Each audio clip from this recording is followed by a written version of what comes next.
Hi, I'm Bill Rapisi, Executive Director of Lymphatic Education and Research Network, and I just want to take this opportunity to thank all of you for joining us today for our symposium series. I also want to take this opportunity to thank all of you who become members of LEARN and help support this series so that we can continue bringing this kind of groundbreaking information to you in your homes and offices. I would also suggest for all of you who have not become members of LEARN, $5 a month, you can become a member of LEARN and help support this programming and the research that we do. Thanks very much for joining us, and I look forward to having you become a member.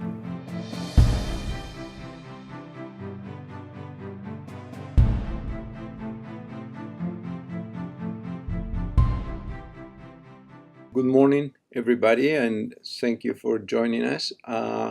My name is Guillermo Oliver, and I will be your presenter today on this talk on lymphatic research. That is, I was invited by the Lymphatic Education and Research Network to give you an update of what we know about lymphatic research. Now, what I want to tell you is just a few words about myself. I'm currently a professor at the Feinberg Cardiovascular Research Institute in Northwestern Medical School in Chicago. And I moved here 3 years ago, and I was before for almost 20 years at St. Jude Children's Research Hospital in Memphis, Tennessee. I'm a developmental biologist that became interested in lymphatic research almost 20 years ago. And what I decided to do today is give you a general overview of how much this field has changed and how much we have learned in this particularly in the last decade, because from being a field that was mostly ignored to being a field that now has a huge impact in different aspects of research and disease, I think it has been a major improvement. So I'm going to take you through the road in which we are going to basically summarize what we learned about how the lymphatic vasculature forms, particularly in the mammalian embryo. And later on, I'm going to tell you also how we improve our knowledge about the functional roles of the lymphatics. And finally, at the end, you will have chance, you can ask questions, and I will respond all the questions at the end of my talk. So to start, let me remind you that basically we have two major vascular systems in our body. The one depicted on the left is the blood capillary network, the one that transport red blood cells, and most of you are familiar with this one because that's what most people learn in undergrad and in medical school. The one on the right is the focus of our presentation today, and unfortunately has been mostly ignored for all this time for a variety of reasons I'm going to highlight later on. But as you can see, they look very similar despite the colors that are painted here. They look very similar to the naked eye, so it's very difficult at the morphological level to distinguish one from the other, and probably that's one of the reasons why this field was somehow ignored. And so both of these vascular networks are basically formed by endothelial cells, which are the blood are called blood endothelial cells, and the lymphatic ones are called lymphatic endothelial cells. And they get together and form the tubes, which again are along our entire body. So now, as you can see, mostly the lymphatics are spread along our entire body. So most of our body parts are covered by lymphatics, the same way they are covered by blood. And you have different size and calibers of lymphatics. And as shown in this next slide, you have smaller caliber lymphatic capillaries that basically are the ones that are in touch with our skin. They are in the surface of our dermis. And those eventually connect, as you can see here as well on this diagram, with deeper, larger collecting lymphatics that eventually make connections with the blood vascular network. And these larger collecting lymphatics have valves which somehow help to the transport of the fluids which are normally embedded in the lymphatic vasculature. And basically, as you can see in the diagram at the bottom, what the lymphatics do, one of the typical functions of the lymphatic is basically get rid of most of the interstitial fluid that is basically you can find in many of our body cavities. And basically the lymphatics through gaps in the endothelial cells allow these products to be absorbed into the lymphatics, and again, following the lymphatic flow, go back to the blood circulatory system.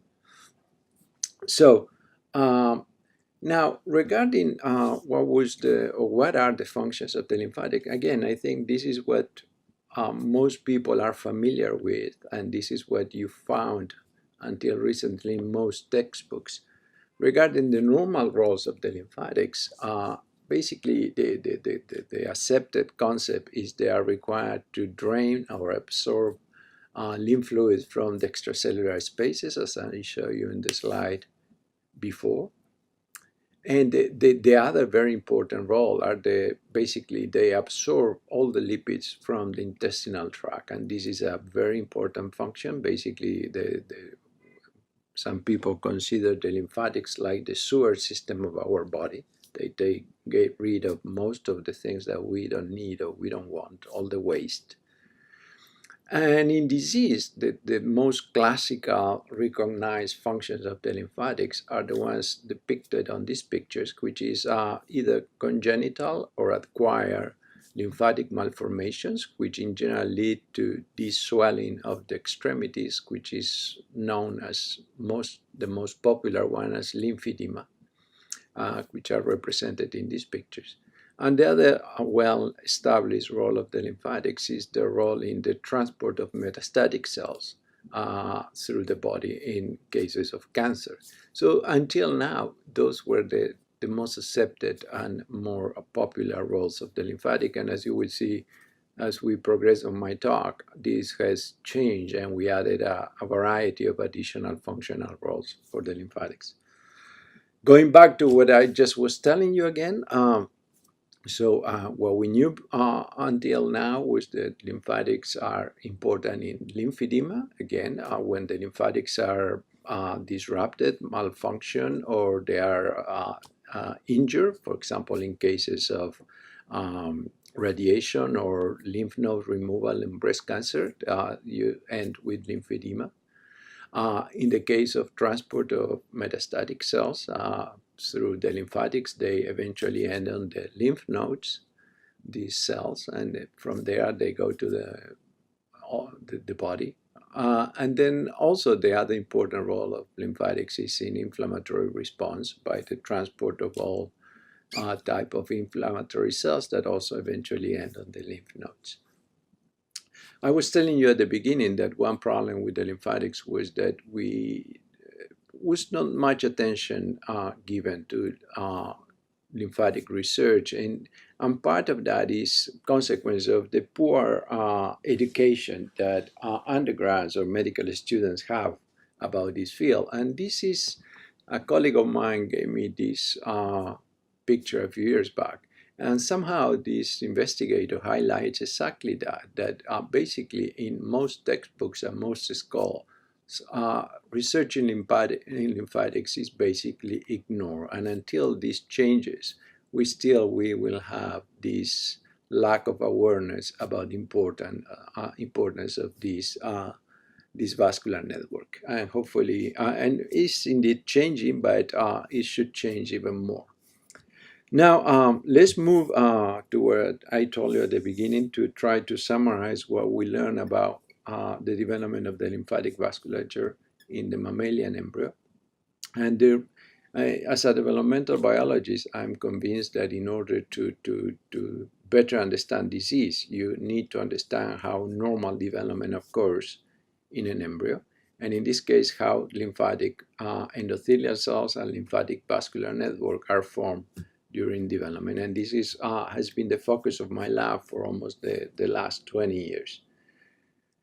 And basically, the model we use for all this research I'm going to tell you is the mouse embryo. And many other labs has also used the zebrafish embryo, which is a transparent fish, which facilitate the imaging of the live imaging of these networks. So as I said also before, one problem in this field that probably was responsible for this basically slow improvement of our understanding of how they develop is that the blood and the lymphatic vascular network are very difficult to distinguish without markers with the naked eye under the microscope. So, and these were somehow, when we started to become interested in the lymphatics, it was that just by chance, many years ago, we identified this transcription factor, basically a gene called Prox1, that we found that was the first specific marker that allow us, by staining sections, to distinguish in green the lymphatic vascular network that you see in this slide, versus in purple the blood vascular network. So now, for the first time, we have a reliable marker that allow us to follow how lymphatics form and eventually to identify lymphatics versus the blood vascular network. And this was an important step towards moving forward in this direction.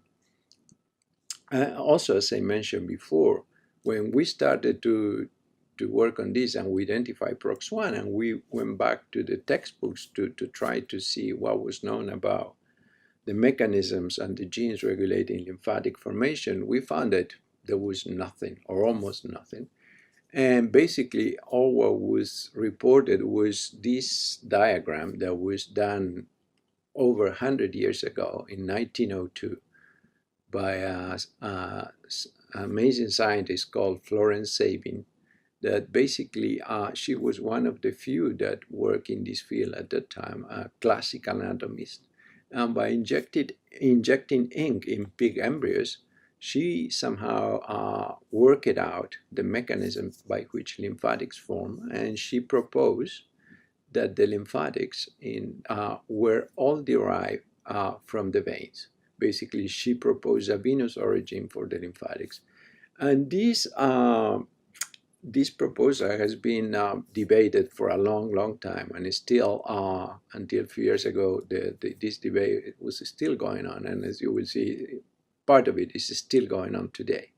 Nevertheless, we were very curious about this argument, and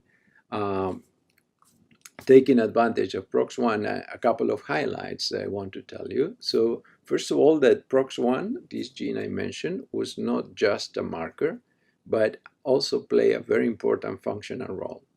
Because when we took advantage of the tools that work in molecular biology, allow us to basically remove the activity of this gene from the developing mouse embryo. So basically, we generated mice that lack Prox1 activity.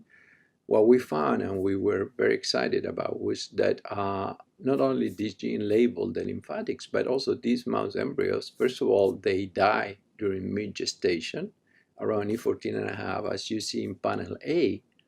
They also had show a tremendous skin edema, meaning swelling of the skin, indicating some type of lymphatic problem. But also the most exciting was that they were completely devoid of lymphatics. This was the first animal model completely devoid of lymphatics. So what this told us was that Prox1 was not just a marker, but was also play a major role in the development of the lymphatic network. That was finding one, if you like. And the second was in relationship with what I told you about F.Sabin and the origin of the lymphatics. And we did lineage tracing, which is a tool that allows us to somehow follow the origin of different cells and eventually figure out what is the origin of, in this case, of the lymphatic endothelial cells you see in the adult organs. And by doing that, we propose that most, if not all, of the lymphatic endothelial cells in the developing mouse embryo were, like F.Sabin argued 100 years ago, venous-derived. We know today, and through the work of many other colleagues, that this is indeed true, although for some specific organs, it seems to be that there is also some contribution, around 20 to 30% from other sources, which are still under research, which ones are those other sources.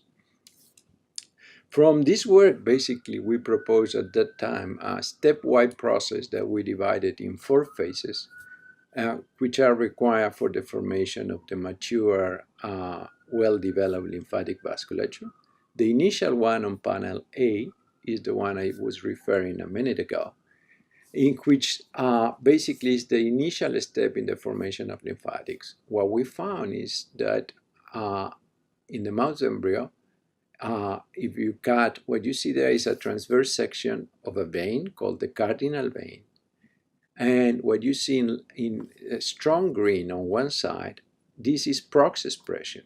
What we found is that around in 9.5 in the mouse embryo, certain endothelial cells that basically form the vein start expressing Prox1. And these cells now become the earliest lymphatic progenitors that eventually will give rise to the majority of the lymphatic network later on. So, and this is one of the questions you will see later on. We are still trying to understand how is this expression of Prox regulated.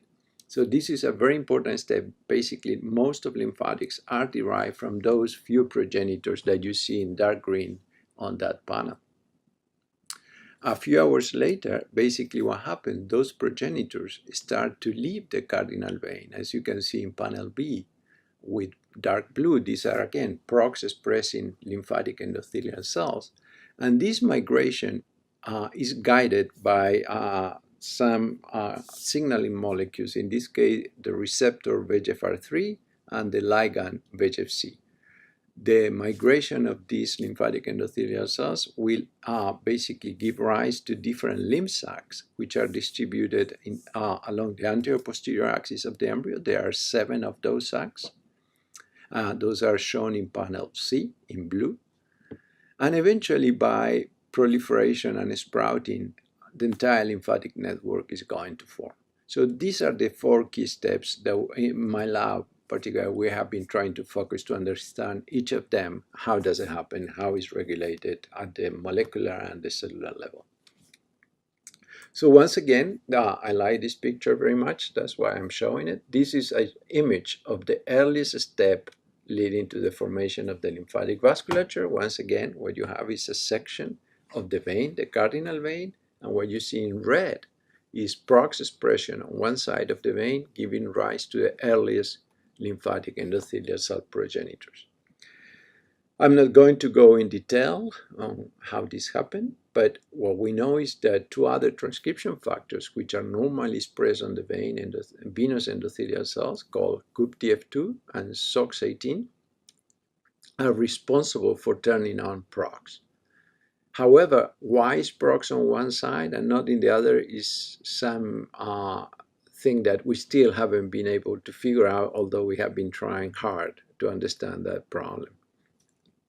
As I said, the next step after you have the progenitors is the migration of those cells to form the intermediate lymph sacs. And this is also a complicated process that because if these cells migrate too fast or too many, basically the vein may disintegrate and all the blood will leak out and will be lethal.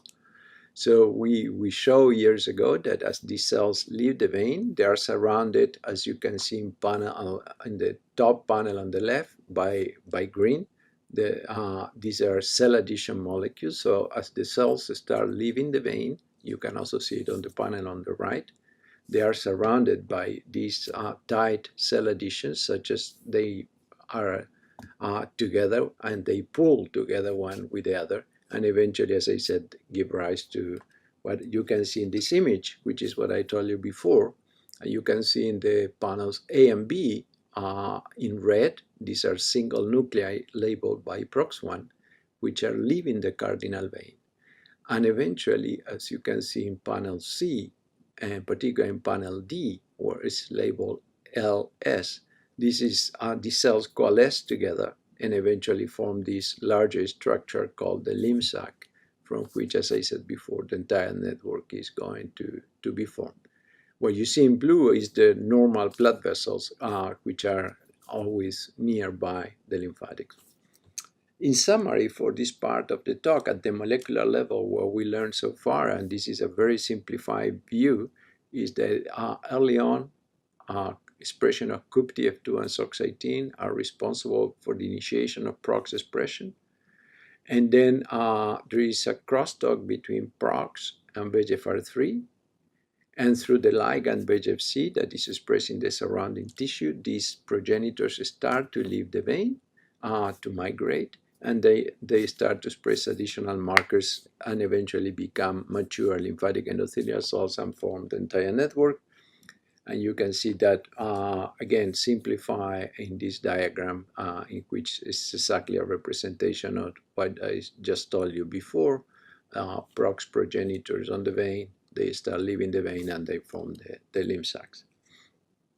So further corroboration of what we were saying, at least in vivo, happened by other labs that showed that in vitro, also Prox1 was capable to fulfill the same role.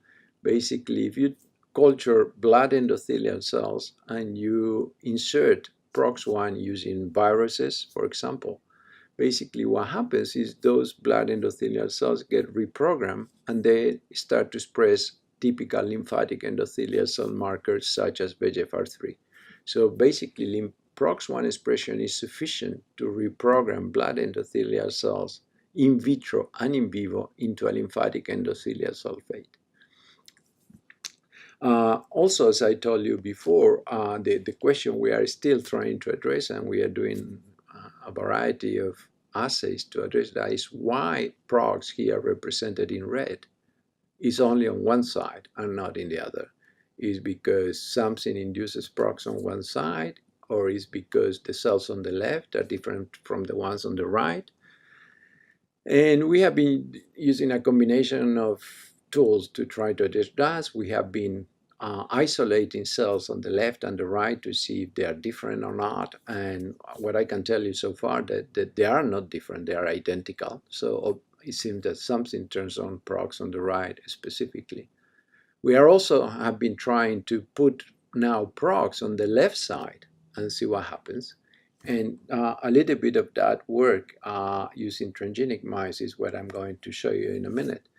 Basically, we generated a mouse transgenic line in which we can express Prox1 under the control of a promoter in whatever cell type we want upon we cross it with another line that will drive Prox expression into those cells.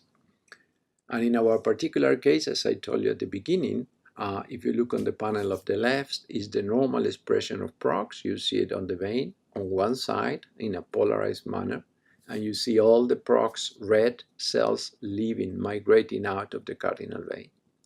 Now on the right is the experimental picture in which now we also put Prox on the other side. Now you see it in the left and in the right of the vein.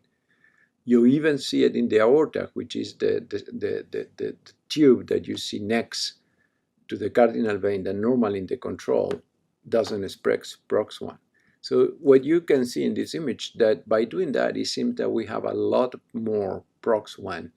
But what consequences have this is something that is in progress. We are still trying to figure out.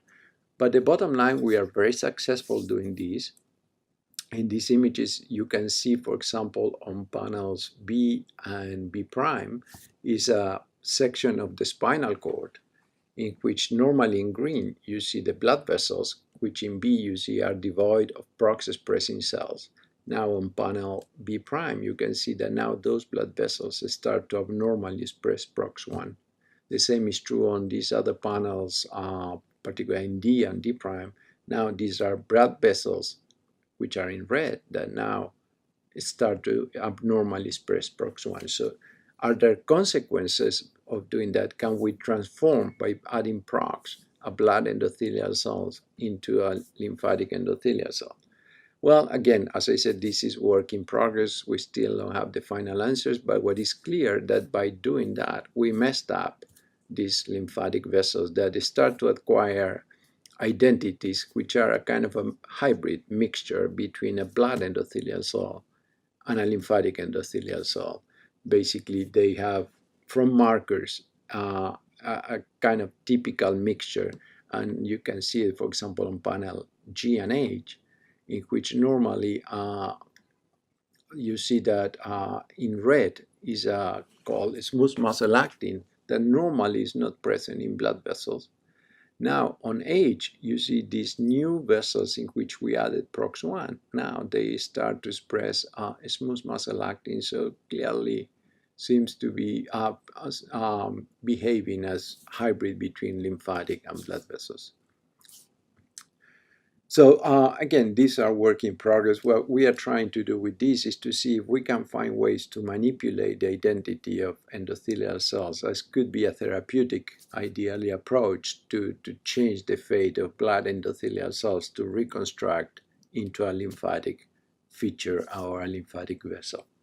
And other colleagues of mine are doing similar approaches using other lymphangiogenic factors, like VEGF-C in particular. It's a secreted molecule. You add VEGF-C and you can basically promote lymphatic growth.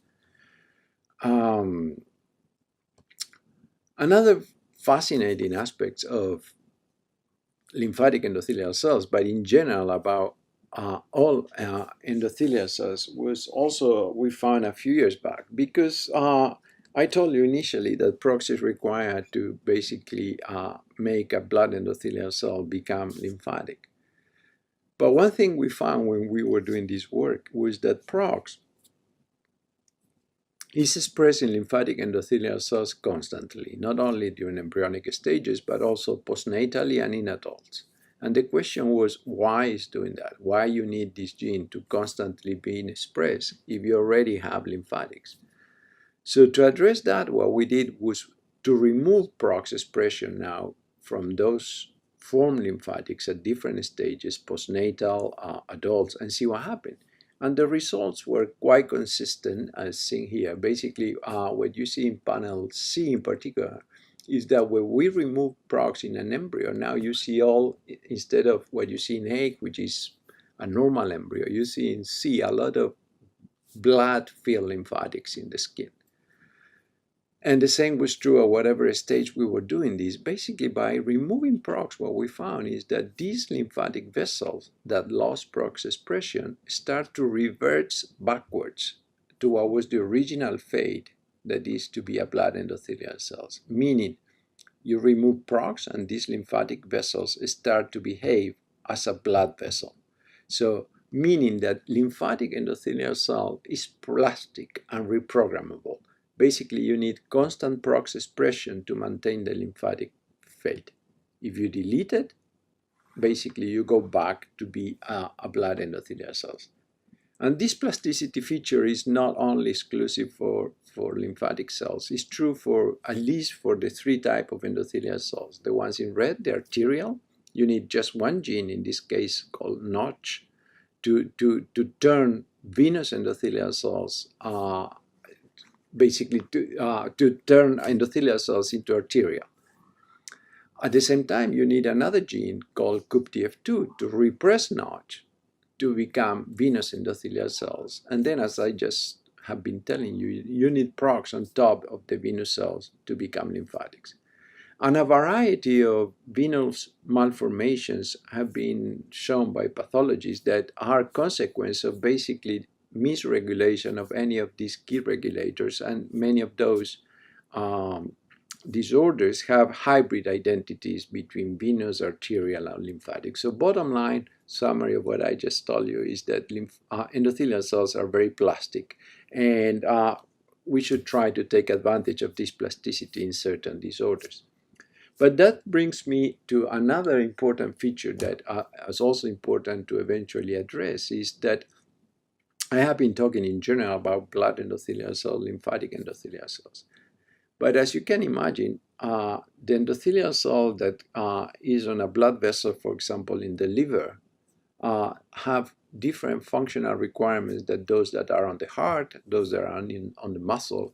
So these endothelial cells need to basically adjust to the different functional and physiological requirements of the organ or tissue they are embedded on. So that suggests that maybe they start changing a little bit their molecular profile. They become heterogeneous at the molecular level to adjust to those different conditions.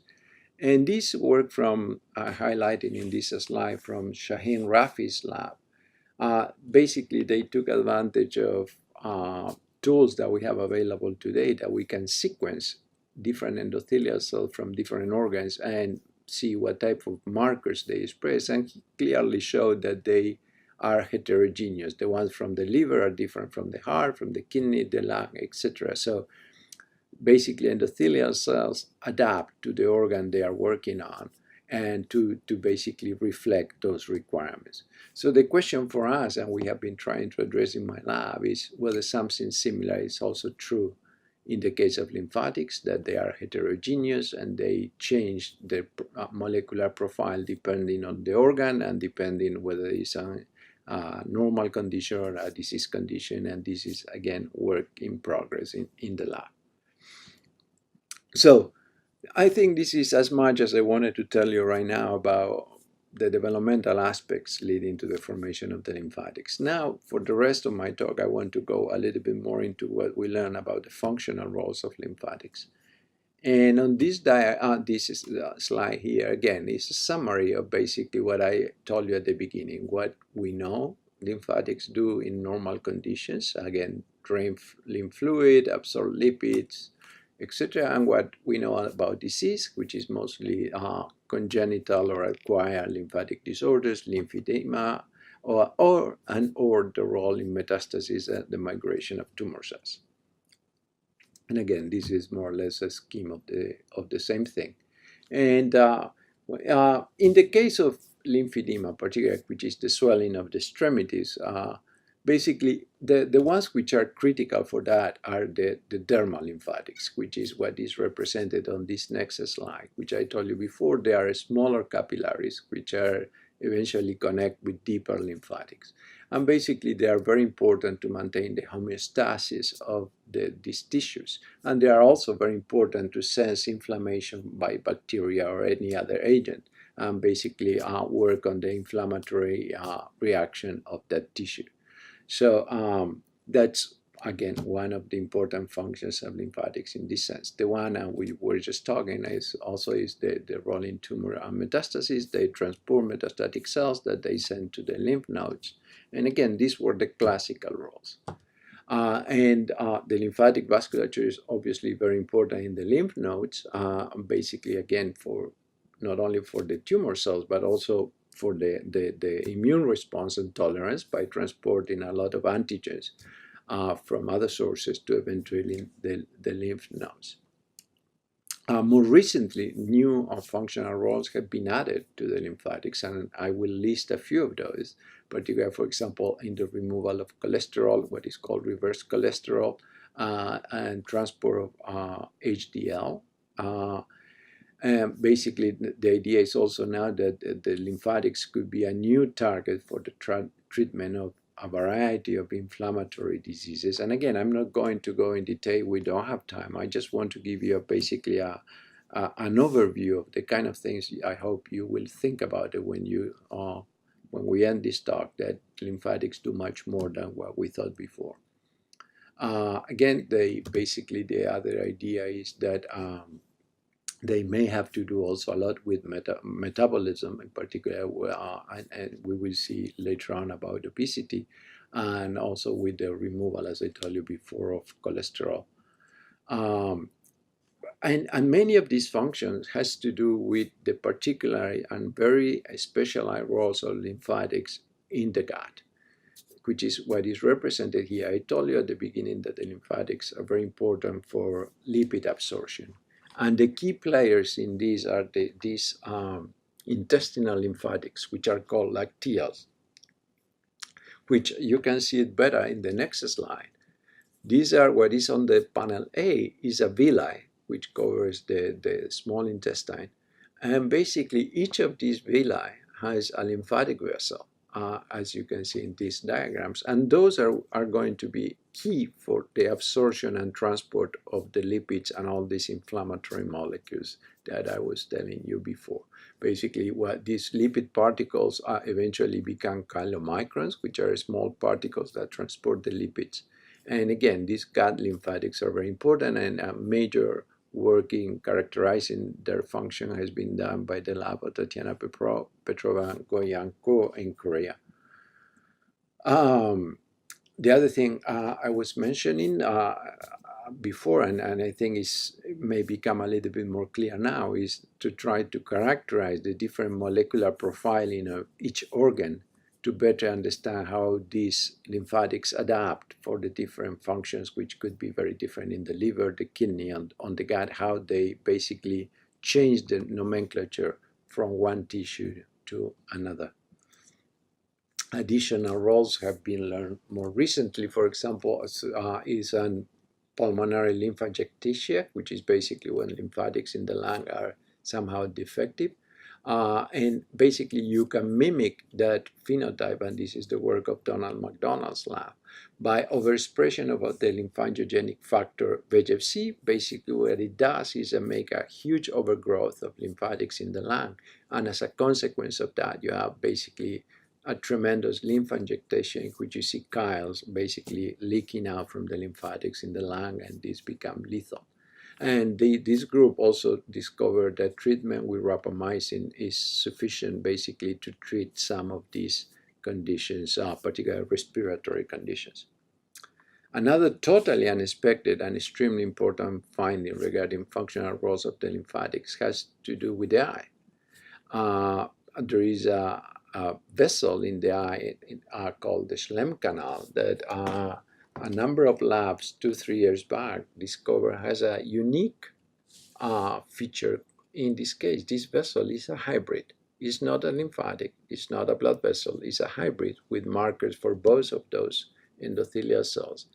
But what was found is that this vessel is unique in the sense that if mutated, or if this vessel is not there, basically is the main consequence of glaucoma.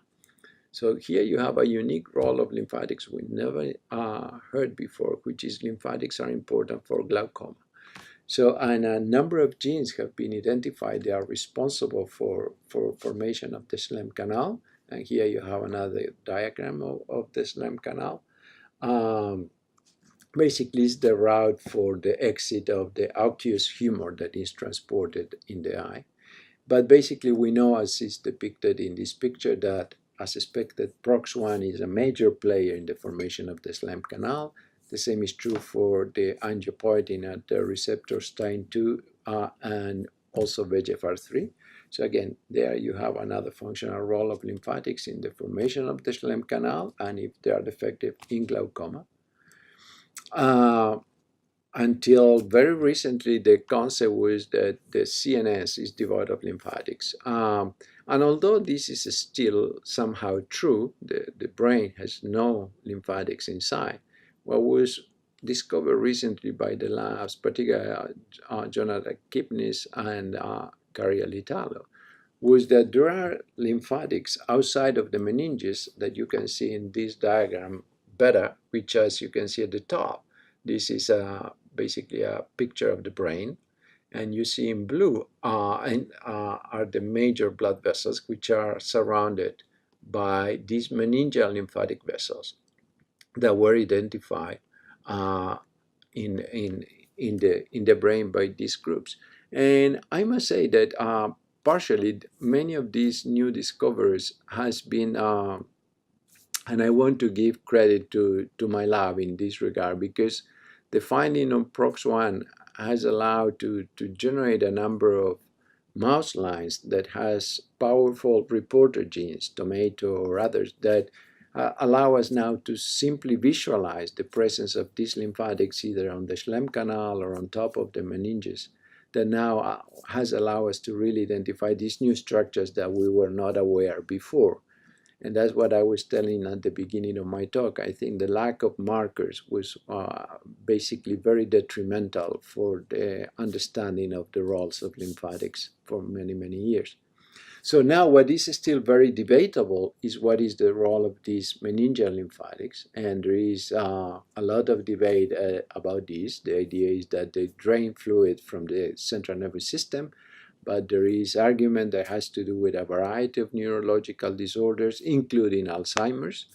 And as you can imagine, there is a lot of efforts trying to figure out exactly what do they do, because if this is true, it could be extremely important, the role of lymphatics in those processes, and many labs are working into that.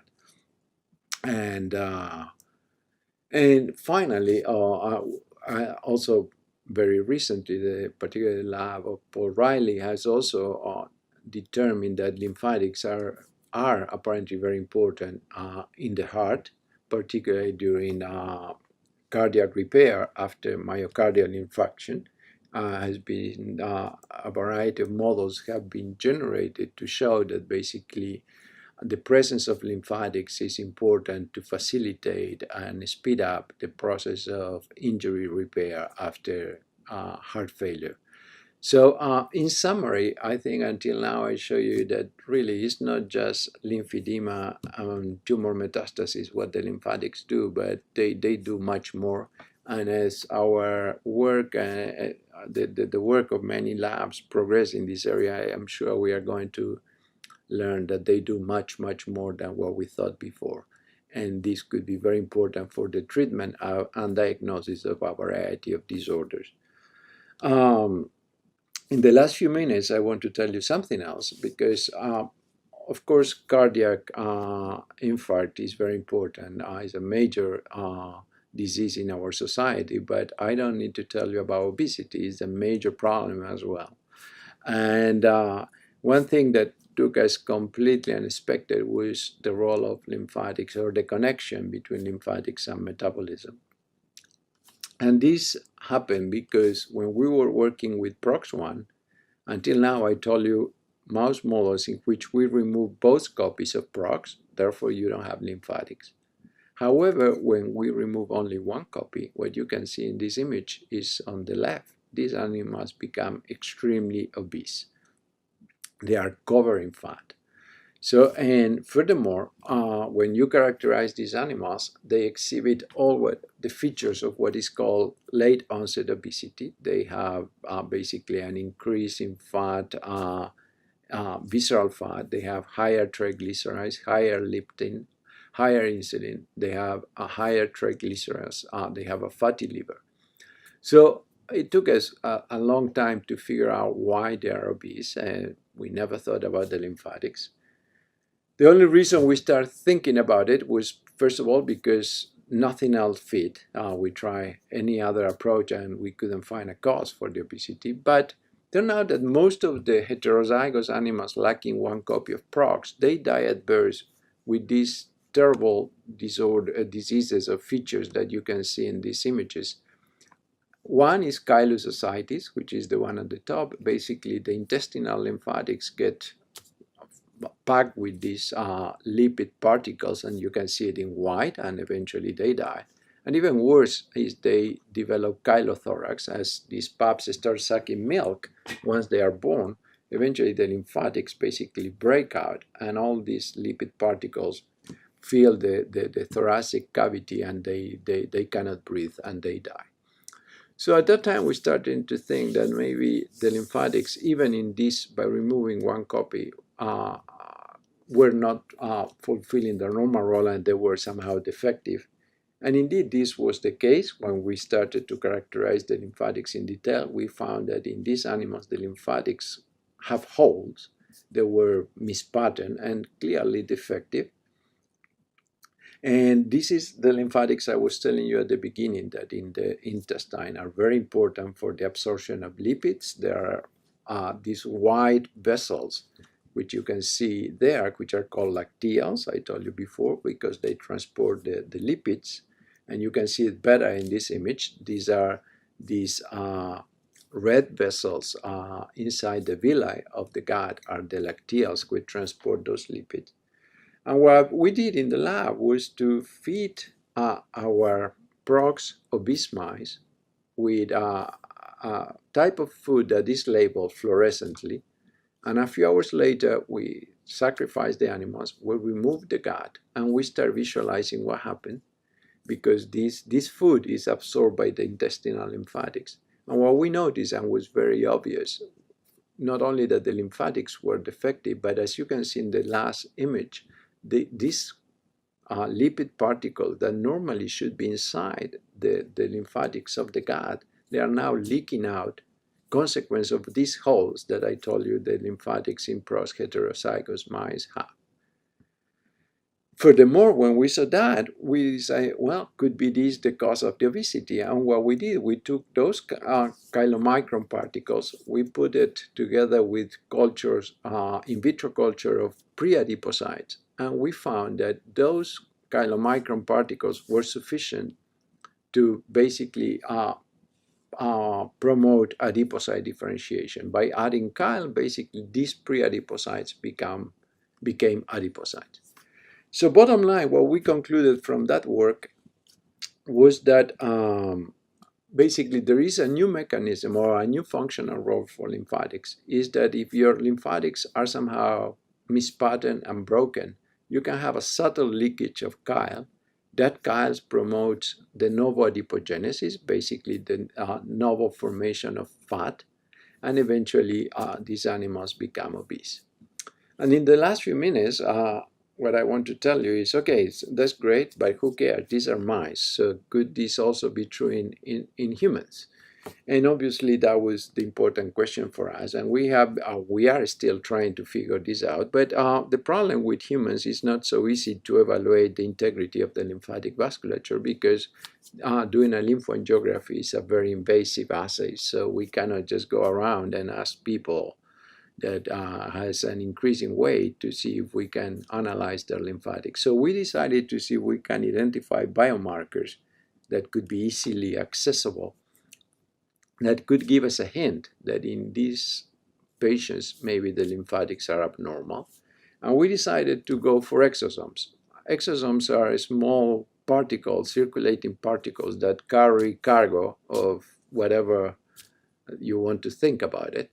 And we started in collaboration with our colleague in Spain, Héctor Peinado, which is an expert in this field. And initially, we started by comparing exosome profiling in 3 animals: wild-type mice, Prox heterozygous, obese or young before the obesity, and another model of obesity with normal lymphatics, which is the leptin receptor mutants called OBOB. We purify the exosome from blood. We do mass spectrometry to see what protein profile they express. And again, I don't want to go into detail on all of this, but the bottom line was that we identified there were different markers among the different populations, suggesting that yes, this could be a tool that eventually could allow us to identify potentially mice or humans with defective lymphatics. And again, this is the validation by Western blot of some of those markers that we found.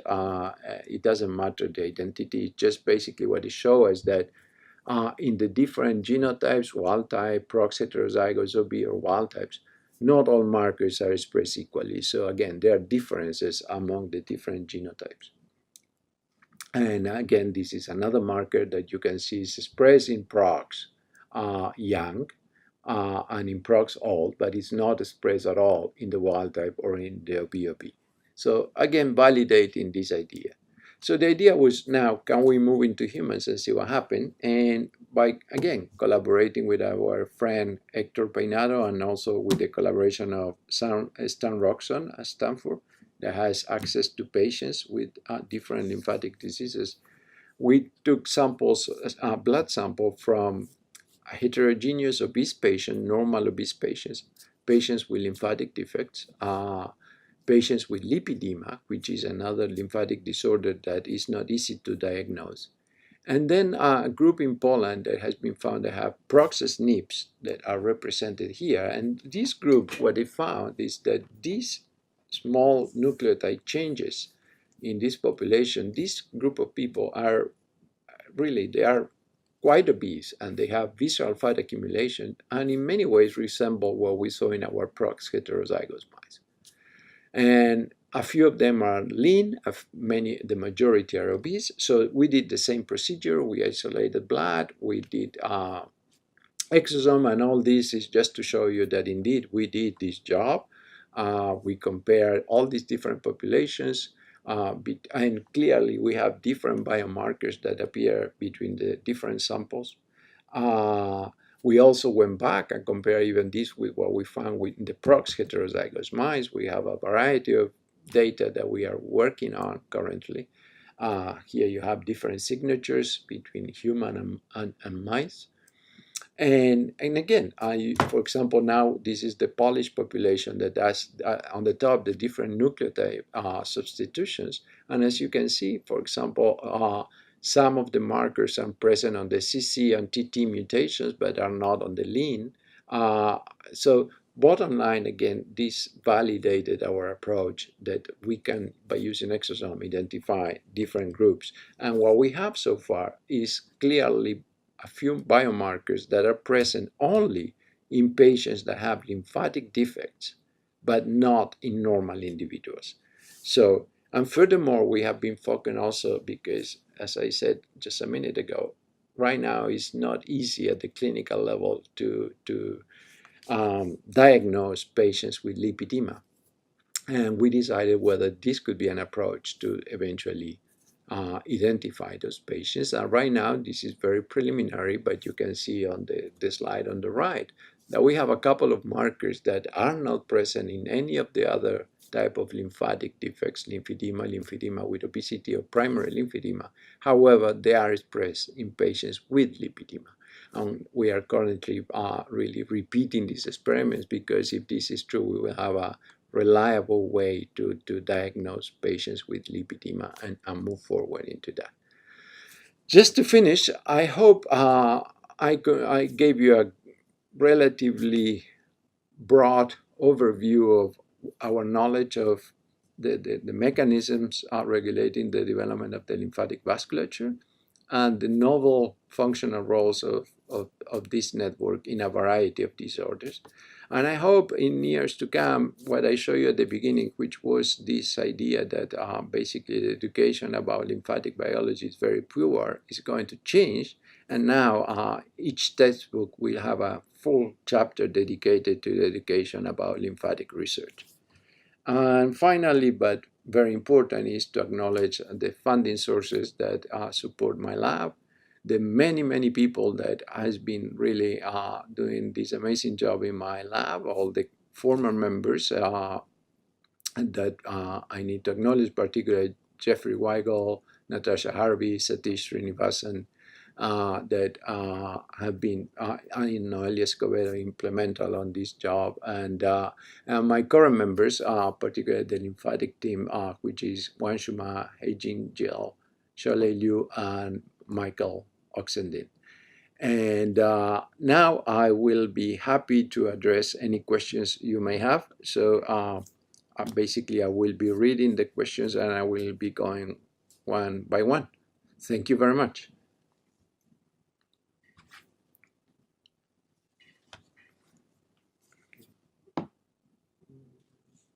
So basically, I think I have a question right now, which is, what has been the major progress in this field in the last 10 years? Well, I hope I summarized that progress in my presentation. I will say regarding development, I think we learned quite a bit how lymphatic formation takes place, and we identify some key players, Prox1, VEGFR3, and a few others. And we know quite a bit about it. And from the functional aspect, I think that's the most impressive. I don't think we ever thought that lymphatics were doing so much as we know today. And I think we are just scratching the surface, and that lymphatics do we will learn much more about function of lymphatics, and hopefully we will have ways to use them for therapeutic approaches for treating lymphatic disorders or related disorders and for diagnosis. Another question was, what do you think could move this field in the future? Well, I think having more people working in this area will help. But obviously, what is key is to have more money. Money always helps, and most of us depends on NIH, and funding is always limited. So I think it's a combination of more funding resources, more interest, most people. But this is happening. I was recently in a Gordon conference, which is the major event in which all people working in lymphatic get together. And it's very encouraging to see now is our third generation almost of researchers very engaged and very excited about this field. Well, now another question that somebody said has read that Japan has had the cure for this as well as cancer for years in pill. We cannot get. Well, I don't think so. There are no pills to cure cancer nor to cure any lymphatic disease. So there are many times that sometimes people take medication that all what they can do in general is to provide some type of relief to pain. But treatment to start for lymphatics, so there is certain treatments with rapamycin, for example, that for certain very severe disorders seem to help. But so far, there is no is partial treatment in which you can recover certain major disorders, but there is no real treatment. We hope, again, that for many of the things I was mentioning, the better knowledge we will have, the better chances to generate drugs and treatments that will do that. As for the cancer, that's even more complicated, and there is a lot of efforts to obviously to cure cancer, but so far what we are doing is extending the lifespan of patients in general. I think what we need is more ways to identify cancer as soon as it arises, so the chances of survival will be much better. Okay, I have another question. How common are these mixed vessels like the Schlemm canal? Do they represent a separate function and origin than classical lymphatics or blood vessels? That's a very interesting question. So if you would have asked me a few years ago, I would have said probably very few. Now I think I will tell you probably quite a few, and I think the numbers will keep increasing. So a couple of things. Right now, we know the Schlemm canal is one of those, but now recently we published a paper with our collaborator Susan Quagin that she also showed that one vessel in the kidney, in the vasa recta, is also a hybrid vessel in that case. So at least there you have a second vessel with a hybrid identity. We have preliminary data that my lab has been collecting that at least in certain very angiogenic tumors, the tumor take advantage of the nearby lymphatics to basically turn off Prox, such as those nearby lymphatics eventually start acquiring blood vessel identity and eventually provide blood supply to the tumor. And in fact, if you ask a pathologist about the vasculature inside a tumor, they will tell you that it's clearly hybrid. Many of those vessels are hybrid. So I think the more we start to characterize in detail the vasculature of many of these organs and cell types, we will find that many of those could have hybrid features. What we need to learn better is what functional advantage provides to be hybrid. So why is that a vessel becomes hybrid? And that's something we are learning. And I think now we have the tools, and my lab as well as others, what we are trying is to really force this feature to make vessels hybrid, to providing, as I showed you at the beginning, Prox1 to blood vessels, and see if this hybrid identity, what does it do? So I'm trying to see if there is any other question. So far, I think that was the last one I have listed here. And if there are no additional ones, I think we will leave it here. And I hope everybody is excited about the field, and eventually we'll continue reading about the progress we do in this area. And so once again, I think at this point I will thank everybody that joined us on this presentation. And thank you very much, and have a good day.